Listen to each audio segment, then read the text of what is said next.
Hello! Welcome to OJ Studios. Please enjoy this week's chapter of what I did during spring break. Chapter 7 Shopping for Girls. So, can I tell you the truth? It is a lot easier to act like a kid when you are chasing your little sister around the kiddie place than it is to go shopping. Shopping for me was not that big of a deal when I came to the mall. Basically, pick up a t-shirt, maybe a polo, add a pair of jeans in my size and head out. I might be in the store for maybe 10 minutes 15 if the line at the cash register was long. But that was boy world. Now I am stuck in girl world where the ocean of clothes racks and on sale shelves were swallowing me into the great depths below. Now I had to worry about colors, styles, whether something made me look beautiful or just cute. This was another thing that made being a girl that much harder. Abby and I left the kiddie place and walked with Steven into a store called Rebecca's Clothes. A store that looked like it was for girls mine and Abby's age. Abby is in charge, I'll just look like I am. Steven said. Abby looked over to me and grinned evilly. Nothing too girly, I said, sighing. Steven promised. But you do need to pick up at least one of these items, Steven said, handing a list of clothes items. I rolled my eyes and handed it to Abby, who smiled. We just have to buy them, I don't have to wear them, right? I asked. That was the deal earlier, Steven said. Good, then I will mostly wear good old jeans, I declared. Abby took me by the hand and stared, pulling me to the kids section. We're going to have to guess your sizes, Abby said. Don't worry though, you can try them on as we go. Oh boy! I said, looking over at Steven, who was just standing there. He was either powerless to stop Abby or just did not want to. I bet it was the latter. Abby started to skip through the aisles while I just walked behind her looking at the clothes. When I was a boy I would never go to these stores, never in 100 years. Yet now I was a girl, I kept looking at the different styles of clothes and imagining what I would look like in them. I stopped at a rack of denim skirts and could not help but look at them. You're looking at skirts? Abby asked, popping up out of nowhere. Of course not, I said, letting the skirt go and letting it swing from the hanger back into place. Abby grabbed the skirt and then moved a few that were on the rack and pulled out one. This one looks to be your size, she said, holding it up in front of me. I'm not wearing a skirt though. Abby did not listen to me and just handed the skirt over to Steven, who in turn put the skirt in his shopping basket. Listen, Abby said, I once got my most tomboy friend to wear a powder pink strapless ball gown to prom and act like a pretty princess for a night back when I was in high school. I bet I can get you to wear basic girl clothes. Abby walked past me to a rack of dresses and picked up a blue sleeveless dress and forced me to take it. Go put it on, Abby said, pointing to the small stalls of the changing rooms. I looked over to Steven, who just shrugged. Best way to start to learn something new is just to jump into it, she said as I nervously went to the dressing room. I locked the stall door and set the dress down. I could not believe this was happening to me. But I knew it would have to happen sometime. I untied my shoes and took them off, then my jeans. I then took off my shirt and put them all on the small bench that was in the small cubicle. I then grabbed the dress and with a deep breath of confidence I put the dress over my head and put it on just like how I would put on a t-shirt. After I put it on, I looked in the mirror and examined myself. The dress had a rounded neck which seemed odd to my male brain. The top of the dress was snug around me and made out of soft material until it got down to my waist, where the skirt of the dress flared out and came just below my knees. I looked down again and put my feet together, thinking about how weird it was that I could feel the dress brush against me. I do admit I got a little lost in my mind wearing the dress. Are you okay in there? I heard Abby yell out, waking me from my trance. Yeah, give me a second, I yelled out, making sure that everything looked good about the dress before opening the door and walking out. I walked out to find Abby, Steve, and a lady who looked like she had been talking to Steve standing outside the door waiting for me to come out.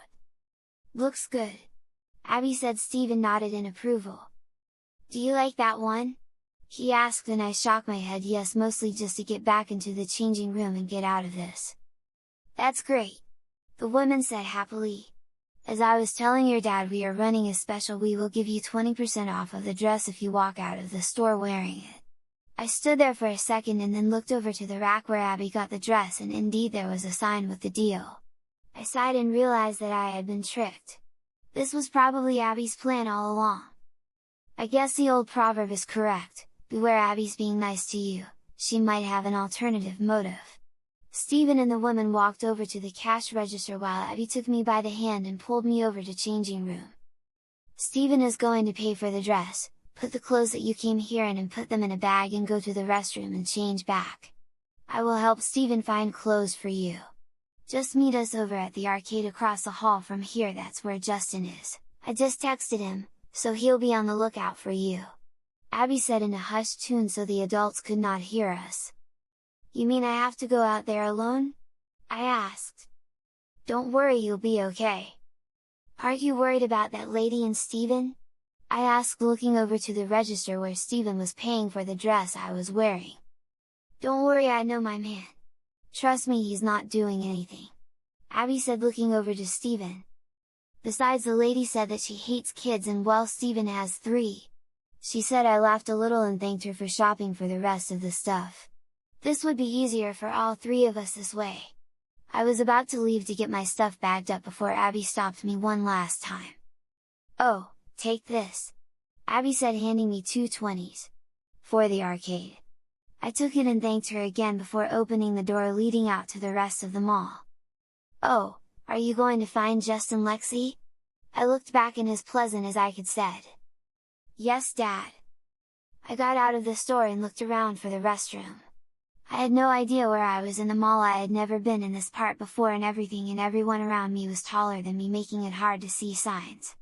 I was not afraid of being in a dress at that moment. Hell, I bet I could have walked out wearing a clown outfit and no one would even notice. Right now, my biggest fear was getting trampled on. I quickly made my way to the other side of the room and found the arcade where Justin was. I found my way inside and gave the attendant at the desk one of the 20s to exchange for tokens. The man looked at me and grinned creepily at me, giving me a little bit of a scare. He grabbed the tokens and slid them across the counter. For the little girl, he said, smiling. I did not count the tokens, I just grabbed them and went off to look for Justin. I found him on the other side of the arcade playing hunting game with realistic guns to hunt animals with on the screen. Hi Justin! I said, looking over his shoulder. Julius looked behind him and turned around questionably. Lexi? He asked. I could tell he was having a hard time seeing me in the darkened room and the flashing lights. Who else would I be? I asked. Sorry, wasn't expecting you in a dress. I looked down. Since getting away from that creepy man, I forgot that I was wearing it. Yeah, I could not find the bathroom so I could change out of this. So, I just came here, but I kind of regret it with that guy at the counter. I pointed in the direction of the front counter, but thankfully the view of the counter was blocked by other arcade games. He gave you weird vibes too, didn't he?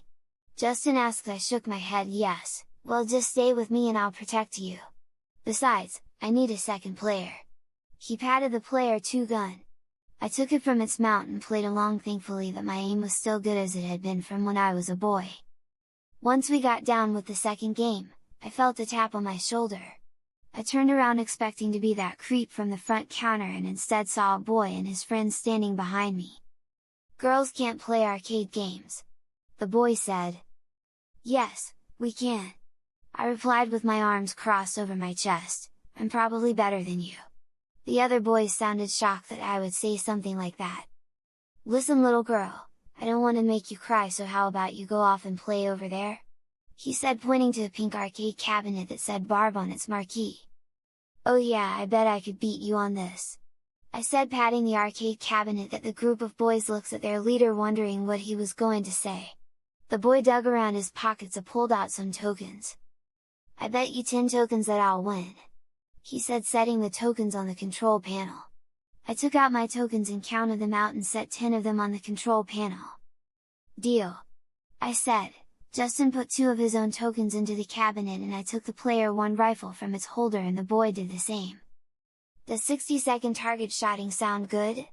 I asked. Sure. The boy said, cocky. Dash. So, let me skip ahead of the boring part and tell you this. I won!